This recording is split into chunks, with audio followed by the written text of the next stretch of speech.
Bonjour, aujourd'hui correction des premiers exercices de la structure des entités à la cohésion et à la solubilité, le chapitre 11. Donc nous parlons aujourd'hui de la cohésion dans un solide. Le premier exercice vous demande d'écrire les formules statistiques de certains solides ioniques, c'est-à-dire des solides formés de deux ions, un cation et un anion. Donc le premier solide dont on cherche à écrire la formule est le nitrate d'argent. Donc s'il se nomme nitrate d'argent, ça veut dire qu'il est constitué des ions nitrate et qu'il est constitué des ions argent. Nous voyons que ces deux ions portent l'un une charge positive et l'autre une charge négative. Ils vont donc bien pouvoir s'associer. Comme on a une seule charge positive et une seule charge négative, les ions vont s'associer l'un avec l'autre sans avoir besoin de rajouter des coefficients. La formule du nitrate d'argent sera donc AgNO3. On commence par écrire la formule du cation suivie de la formule de l'anion. Passons maintenant au chlorure de fer 2 qui se trouve ici. Comme son nom l'indique, il est constitué d'ion chlorure et d'ion fer 2. Cation et anion, tout va bien. On s'aperçoit que les ions fer 2 portent une charge 2+, les ions chlorure une charge négative. Il va donc falloir associer deux ions chlorure pour un ion fer 2 pour respecter l'électroneutralité du solide. La formule du chlorure de fer 2 va donc être égale Fe Cl2 pour indiquer qu'il y a deux ions chlorure pour un ion fer 2. Passons maintenant au sulfate d'aluminium. Sulfate d'aluminium constitué d'ion sulfate et constitué d'ion aluminium. Al3+, SO4 2-. Pour avoir un solide qui soit électriquement neutre, il faut donc associer deux ions aluminium avec trois ions sulfate, ce que l'on écrit sous la forme Al2 SO4 3 fois. SO4 entre parenthèses puisque c'est l'ensemble SO4 qui est multiplié par 3. Dans l'exercice 2, nous étudions la fluorine. C'est un solide ionique, on le voit sur sa structure, constitué d'ion fluor, F- et d'ion calcium, Ca2+. On vous demande en premier d'expliquer la formule de la fluorine. On constate qu'à proximité d'un anion, nous trouvons toujours un cation. La formule de la fluorine va être Ca F2 pour qu'il y ait équilibre des charges électriques et que le solide soit électriquement neutre. Les ions fluor se trouvent à l'intérieur de la structure cristalline. Les ions calcium, Ca2+, se trouvent à l'extérieur d'après le schéma. On voit donc, s'ils sont à l'extérieur, qu'ils vont être partagés par d'autres atomes de fluor. La cohésion de la fluorine est liée à la cohésion entre deux ions de charge opposée. Il s'agit donc d'une interaction électrostatique du type force de Coulomb. Dans l'exercice 3, on vous parle du chlorure d'aluminium qui est un composé ionique. La formule de l'anion étant Cl-, on peut trouver celle du cation correspondant puisque dans la formule, on voit qu'on associe un ion aluminium pour 3 ions chlorure. Cela signifie que l'aluminium, déjà, Al va porter une charge positive et si on lui associe 3 Cl-, ça veut dire qu'il porte une charge 3+. C'est bien l'ion aluminium Al3+, que nous avons l'habitude de connaître. La cohésion du chlorure d'aluminium est une cohésion due aux interactions électrostatiques type force de Coulomb, puisque c'est un composé ionique. Dans cet exercice, nous allons calculer les forces électrostatiques qui s'exercent entre différents ions. Dans la question petit a entre l'ion Na+, et l'ion Cl-, petit b entre deux ions Na+, petit c entre deux ions Cl-. La formule que nous allons utiliser va être toujours la même, c'est-à-dire celle qui est liée à la force de Coulomb. F est égal à K multiplié par valeur absolue de QA fois QB, divisé par la distance entre les deux au carré. On vous donne dans l'énoncé la valeur de Q, on vous donne également les différentes distances et on vous donne les valeurs des charges électriques de la charge élémentaire petit e 1,6 fois 10 puissance moins 19 coulombs. Un ion Na+, porte une charge qui est liée aux particules qui se trouvent dans son noyau et aux particules qui se trouvent dans le nuage électronique. Ici, s'il s'appelle Na+, ça veut dire qu'il a perdu un électron, ce qui signifie qu'il n'est plus neutre.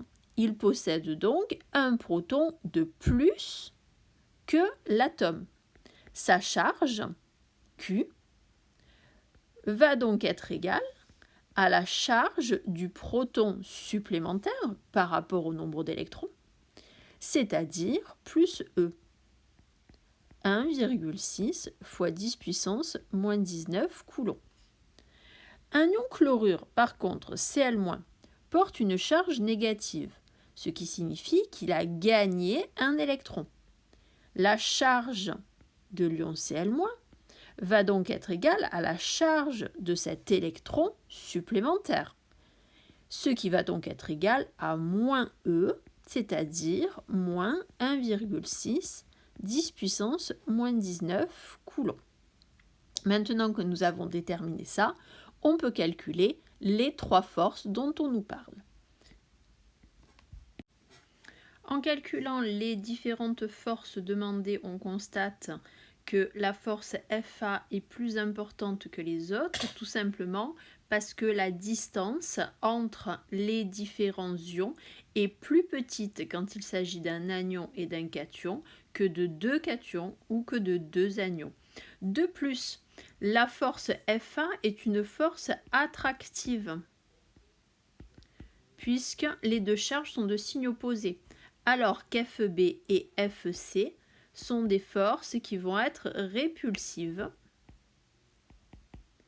puisque les deux charges sont de même signe. Donc, dans la question petit 2, on peut répondre que la cohésion du chlorure de sodium solide est due à la force Fa, c'est-à-dire la force qui s'exerce entre un ion Na+, et un ion Cl-. Dans l'exercice 5 maintenant, nous étudions un composé moléculaire qui est le diode I2, qui est solide à température ambiante. On vous demande premièrement quelles sont les interactions à l'origine de la cohésion du diode solide. Alors le diode I2 est une molécule qui est constituée de deux atomes identiques. Ces atomes, c'est des atomes diodes. La différence d'électronégativité entre ces deux atomes est donc nulle.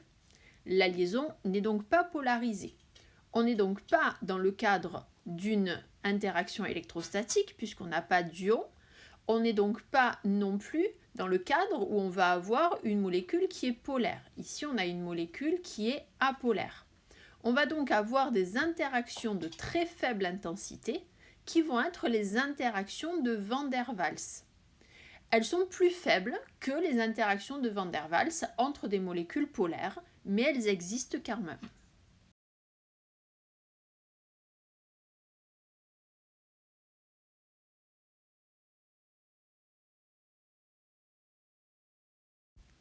Dans la question numéro 2, on nous demande d'expliquer pourquoi la solubilité du diode n'est pas la même dans l'eau et dans le cyclohexane.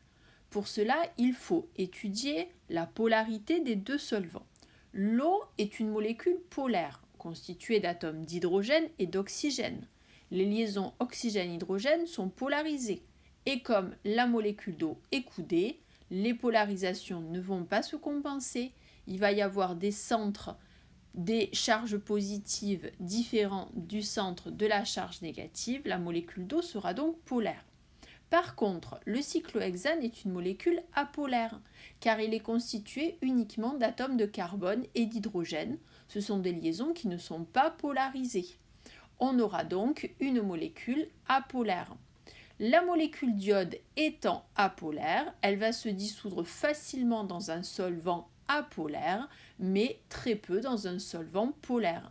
ce qui explique que le diode est soluble dans le cyclohexane, mais très peu dans l'eau.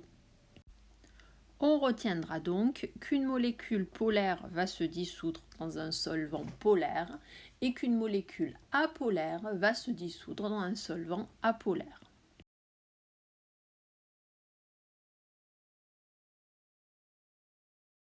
Dans la question numéro 3, on nous demande maintenant de calculer la masse maximale de diode que l'on peut introduire dans 50 ml d'eau et dans 50 ml de cyclohexane.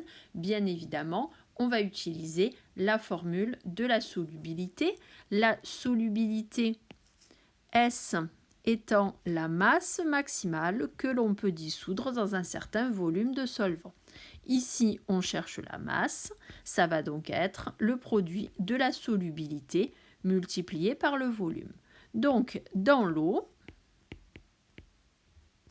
on pourra dissoudre une masse M qui va être égale à 330 mg par litre, c'est la solubilité, dans un volume de 50 10 puissance moins 3, ce qui nous fait 16,5 mg.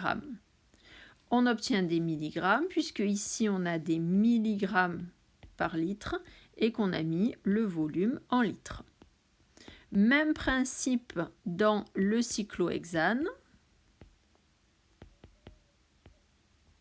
La masse va être égale à 21,2 multiplié par le volume, 50 fois 10 puissance moins 3 pour mettre les millilitres en litres, ce qui fait 1,055. Et par contre, attention, ce sont des grammes, puisque la solubilité était exprimée en grammes par litre et le volume s'exprimait en litres.